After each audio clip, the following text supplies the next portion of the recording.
बोला जाता है काशी को भगवान शिव ने स्वयं बसाया था और बसाने के बाद वो कैलाश मानसरोवर चले जाते हैं। कैलाश मानसरोवर से वापस आने की भी एक कथा है जिसके बारे में हमें स्कंद पुराण में मिलता है। 9वीं और 10वीं सदी में नेपाल में स्कंद पुराण के कुछ अंश मिलते हैं जिसमें लिखा गया है कि भगवान शिव दोबारा जब आते हैं काशी में तो क्या क्या होता है। काशी, जी वही काशी जिसका बिंदु माधव मंदिर, जिसको उस समय के ट्रेवलर ट्रेवेनियर और बर्नियर ने बताया था कि विश्व का सबसे बड़ा मंदिर है, जिसका बस छोटा सा टुकड़ा औरंगजेब मॉस्क के पीछे बचा हुआ है। आइए जानते हैं कहानी भगवान शिव की।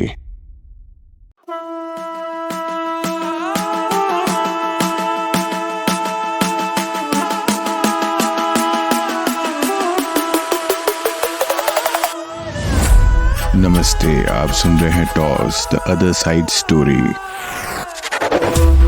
जब भगवान शिव काशी को छोड़ के वापस कैलाश की तरफ जाते हैं तब देवतागण को लगा कि अब काशी पे एक शासक चाहिए जो कि वैसे ही राज करे जैसे भगवान शिव करते थे। उसके लिए उन्होंने ब्रह्मा जी से बोला कि आप एक जेन्युइन राजा काशी के लिए ढूंढ के लाइए। ब्रह्मा जी ने काफी रिसर्च की और उसके बाद उन्होंने एक ऋषि को वन में कठोर तपस्या करते हुए देखा। वो ऋषि स्वयं एक रॉयल लीनिएज का आदमी था। ध्यान की मुद्रा में भगवान ब्रह्मा उसके सामने जाते हैं और बोलते हैं, हे वत्स अपनी आंखें खोलो। और ऋषि रिपुंजय ने अपनी आंखें खोली। ऋषि ने जब नेत्र खोले तो अग्नि से निकलते हुए 4 सिर वाले ब्रह्मा जी को देखा। उन्होंने ब्रह्मा जी को प्रणाम किया। ब्रह्मा जी ने उन्हें समझाया कि कैसे समय आ गया है कि राज सिंहासन संभाल कर मानवता को पतन से बचाना है। और उन्होंने ये भी बोला कि मैं तुम्हें वरदान देता हूँ कि तुम संसार पर राज करोगे और धर्म का पुनरुत्थान करोगे। ऋषि रिपुंजय ने इस प्रस्ताव को गंभीरता से सुना, कुछ विचार किया और फिर बोले, हे प्रभु, आपकी आज्ञा का पालन करते हुए मुझे अत्यंत प्रसन्नता होगी, किंतु मेरी भी एक शर्त है। शर्त यह है कि मेरा शासन शांतिपूर्ण रहेगा और हमें कोई हस्तक्षेप नहीं चाहिए ताकि मैं निर्विघ्न धर्म स्थापित कर सकूं। मेरी इच्छा है कि सभी देवतागण मेरी भूमि पर कभी पैर न रखें और स्वर्ग में ही विराजमान रहें। ब्रह्मा जी ने तथास्तु बोल दिया, पर उन्हें नहीं पता था कि भविष्य में क्या होने वाला है। ऋषि रिपुंजय का नामकरण राजा दिवोदास हुआ। उन्होंने सिंहासन ग्रहण किया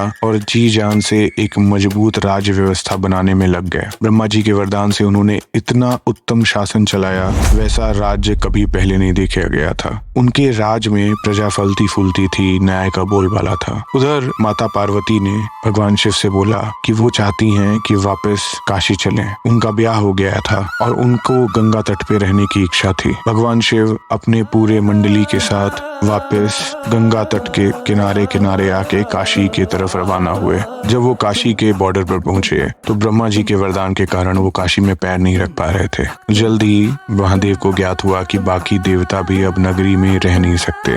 दिवोदास के इस बर्ताव से शिव काफी अप्रसन्न हुए। शिव तो ठहरे शिव, शिव मानत नहीं। शिव ने पूरा मन बना लिया कि अपनी पुरानी नगरी को वो किसी भी हाल में हासिल करेंगे।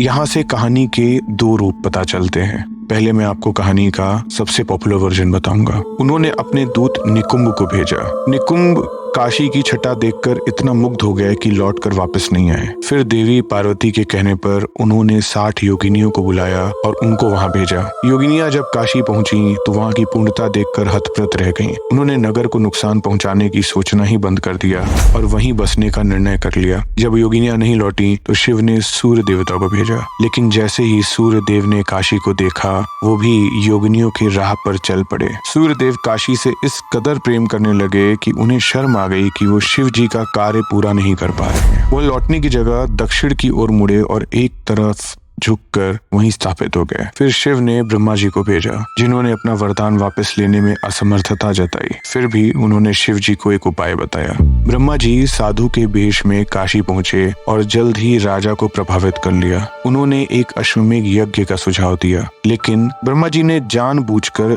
10 अश्व सुझाए ताकि दिवोदास की सेना बट जाए। राजा की सेना ने 10 घोड़ों का 10 दिशाओं में पीछा किया, पर किसी शत्रु ने उन घोड़ों को रोका नहीं। ब्रह्मा जी का यह प्रयास भी विफल रहा। शिव जी को लगा अब किसी पर भरोसा नहीं किया जा सकता, तो उन्होंने अपने 2 सबसे विश्वस्त गण भेजे। शिवगणों ने नगरी में प्रवेश किया। ये दोनों काशी की भव्यता देखकर इतने मोहित हो गए और सोचने लगे यही तो शिव जी के रहने का एकमात्र योग्य स्थान है, मंदराचल पर्वत नहीं। इसलिए वो रुक गए और काशी के द्वारपालक बन गए। कई प्रयास असफल होते देखकर शिव जी की इच्छा और प्रबल हो गई। तब उन्होंने भगवान विष्णु की मदद मांगी। विष्णु जी, जो कि संकट के समय देवताओं का उद्धार करते हैं, ने एक मजबूत स्ट्रेटेजी बनाई और स्ट्रेटेजी में आए भगवान गणेश। इस योजना के तहत भगवान गणेश, जो सबसे बुद्धिमान भगवानों में से एक हैं, कष्टहारक भगवान गणेश, इस योजना के तहत शिव पुत्र गणेश जी ज्योतिषी का रूप धारण करके काशी गए। उन्होंने नगर के बाहर निवास किया, लोगों को ज्योतिष बताने लगे।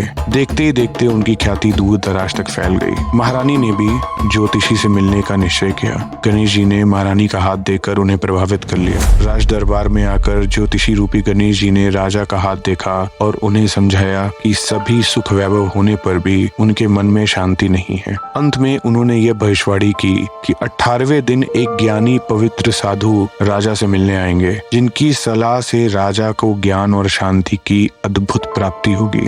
तब भगवान विष्णु एक साधु का रूप लेकर काशी आए। तब सबसे पहले उन्हें वरुण और माता गंगा के संगम पर स्नान किया, जहाँ अब आदि केशव मंदिर स्थित है, जो एक महत्वपूर्ण तीर्थ स्थल बन चुका है। साधु के भेष में श्री विष्णु राजा से बोले हैं, निसंदेह आप ही हैं जिन्होंने फिर से इस धरती पर धर्म की स्थापना की, उसे बचाया। आप ही हैं जिसने धर्म के बल पर हर तत्व को फिर से रचा। पर शिव जी को अपनी प्रिय नगरी से निकालने का आपका कृत्य आपके मन को व्यथित कर रहा है। इसको सुधारने के लिए आपको एक शिवलिंग स्थापित करके उसकी आराधना करनी पड़ेगी और उन्हें उनकी आनंदवन नगरी बुलाना होगा। राजा दिवोदास को अपनी गलती का एहसास हुआ और उन्होंने साधु के बताए अनुसार जैसा उन्होंने कहा था वैसे ही शिवलिंग की स्थापना की, जिसका नाम राजा के नाम पर दिवोदस्वेश्वर शिव रखा गया। आज भी दशाश्वमेध घाट पर विश्व भुजा गौरी मंदिर के पास यह शिवलिंग मौजूद है। साधु ने कहा, शिवलिंग स्थापना के 7वें दिन एक दिव्य विमान आएगा जो आपको मोक्ष प्रदान कर शिव जी के धाम ले जाएगा। राजा दिवोदास ने शिवलिंग की पूजा अर्चना की और 7वें दिन जैसा वादा था उन्हें एक विमान लेने आया। इस प्रकार भगवान विष्णु की योजना से राजा दिवोदास का राज्यकाल समाप्त हुआ और शिव जी काशी लौट सके। तब से भगवान विष्णु, शिव और अन्य सभी देवी देवताओं ने काशी में विभिन्न रूपों में स्वयं को स्थापित किया। वही काशी जिसके हर गली में एक मंदिर मिलता था और लगभग 10,000 मंदिर को तो मुगलों ने खुद अपने पैरों तले रौंदा था। आपको यहाँ अनेक तरह के मंदिर मिल जाएंगे। कहते हैं सारे देवता वहीं वास करते हैं। यहाँ तक कि भारत के सभी पवित्र तीर्थ स्थलों का अंश काशी के किसी न किसी हिस्से में समाया हुआ है। वही काशी जिसके 3 हिस्से हैं, सारनाथ, अख्ता और वाराणसी। जैसा कि मैंने आपको पहले बताया था कि एक कहानी और है। कहानी यह है कि भगवान शिव ने निकुंभ को बोला कि किसी भी तरीके से काशी को खाली कराओ, और निकुंभ, जो कि जानते थे कि भगवान शिव को शमशान पसंद है, इसलिए उन्होंने पूरी काशी को शमशान में बदल दिया था। पर ये कहानी ज्यादा प्रचलित नहीं है और काशी पुराण में इसके बारे में कुछ अंश मिलते हैं। यहाँ तक सुनने के लिए धन्यवाद। नमस्ते। आप सुन रहे थे toss the other side story.